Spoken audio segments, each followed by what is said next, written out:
देखिए, monkey pox virus जो है एक डबल स्ट्रैंडेड डीएनए वायरस है और ये ऑर्थोपॉक्स फैमिली का एक सदस्य है वायरस, जिसका स्मॉल पॉक्स भी इसी फैमिली का होता था।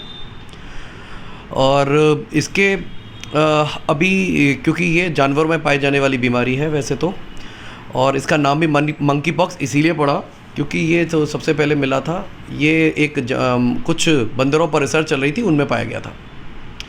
और काफ़ी टाइम से इसके बीच बीच में हमें कुछ एंडेमिक एरियाज़ हैं जहाँ पे केस मिलते ही हैं, अफ्रीका वगैरह में। और अब ये क्योंकि कुछ पिछले 2-3 महीने में देखा जा रहा है कि काफ़ी 70 कंट्रीज से ज़्यादा में ये फैल रहा है, तो WHO ने भी इसको जो है public health emergency of international concern के लिए घोषित कर दिया है 23 जुलाई को।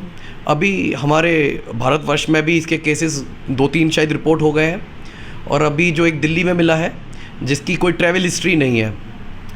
2022 मई में जो केस सबसे पहले यूनाइटेड किंगडम में मिला था, उसकी ट्रैवल हिस्ट्री नाइजीरिया से थी। लेकिन अब जो इंडिया में हमारे मिला और ये दिल्ली में मिला, इसकी कोई ट्रैवल हिस्ट्री नहीं है।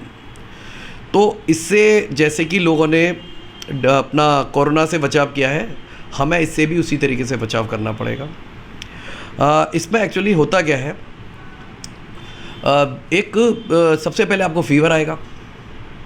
फ़ीवर के साथ आपका शरीर बहुत ज़्यादा दर्द कर सकता है, जिसे मैलेज कहते हैं, फैटीग हो सकती है, और लिम्फ नोड्स जो होते हैं वो स्वेलन कर जाते हैं। लिम्फ नोड के साथ उसके बाद एक आपके शरीर पर रैश उत्पन्न हो सकते हैं। रैश जो है धीरे धीरे ब्लिस्टर का रूप ले लेते हैं, जिसमें पहले सफ़ेद पानी फिर पीला पानी आ जाता है और बाद में सूखते हैं। हमें ये जो बीमारी है या तो जानवर से, बंदरों से लग सकती है, जैसे कि किसी ने बंदर ने काट लिया, या उसका स्क्रैच हमें लग गया, या हमने अनकुक्ड मीट खा लिया, तब हो सकती है, या फिर ह्यूमन टू ह्यूमन ट्रांसमिशन भी हो सकता है। और हम अगर जैसे कि कोरोना के दौरान भी देखते थे कि कोई ऑब्जेक्ट को अगर किसी इन्फेक्टेड आदमी ने छुआ है या कुछ किया है, उसका यूज़ हुआ है, उसका बेड को यूज़ किया, उसकी टॉवल को यूज़ किया, तो हो सकता है उसी तरीके से यहाँ भी हो सकते हैं। ये एयरबॉर्न भी है, और ये जो आजकल रिपोर्टेड भी हो रहा है कि जो होमोसेक्सुअल्स होते हैं वो एट रिस्क रहते हैं, और किसी भी बॉडी फ्लूइड के टच करने से इन्फेक्टेड आदमी के, उससे भी फैल सकता है।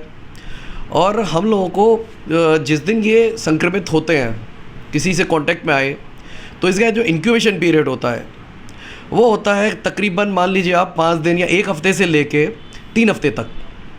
यानी किसी मनुष्य को, हमारे जो संक्रमित हुआ, उसको सिम्टम आने में 1 हफ़्ता भी लग सकता है, और कुछ लोगों में 3 हफ़्ते भी लग जाते हैं। तो ये जो मैंने अभी आपको लक्षण बताए थे, fever, malaise, rash, swollen lymph nodes, ये सब आएंगे। और कुछ लोगों में ऐसा भी होता है कि वो एसिम्प्टोमेटिक रहता है, और ये कैरियर होते हैं, ये इधर उधर ट्रांसमिट कर सकते हैं। जो भी बंदा इन्फेक्टेड हुआ है, उसको जो सिम्टम्स हैं वो दूसरे को इन्फेक्ट कर सकता है तकरीबन 1 महीने तक। तो जो इसमें मंकी पॉक्स के लिए जो क्वारंटाइन पीरियड रहेगा, वो रहेगा 1 महीने। हमें किसी भी इन्फेक्टेड आदमी को 1 महीने के लिए अलग रखना पड़ेगा। और हमें जो कोविड एप्रोप्रिएट बिहेवियर नाम का जब हम लोग सुनते थे कोविड के दौरान, सब लोगों ने, बच्चे को मालूम है कि साबुन से हाथ धो, कोई टच करो तो मास्क पहनो,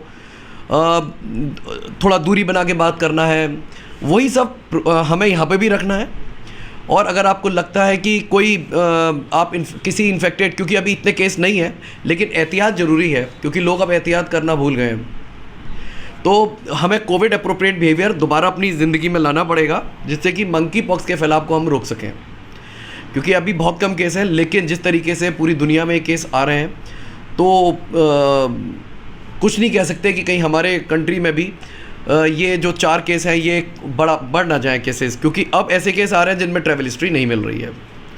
तो मैं आप सब लोगों से कहूँगा और अपने सभी शहरवासियों से निवेदन करूँगा कि दोबारा कोविड एप्रोप्रिएट बिहेवियर को अपनाएं और सुरक्षित रहें। जय हिंद, जय भारत।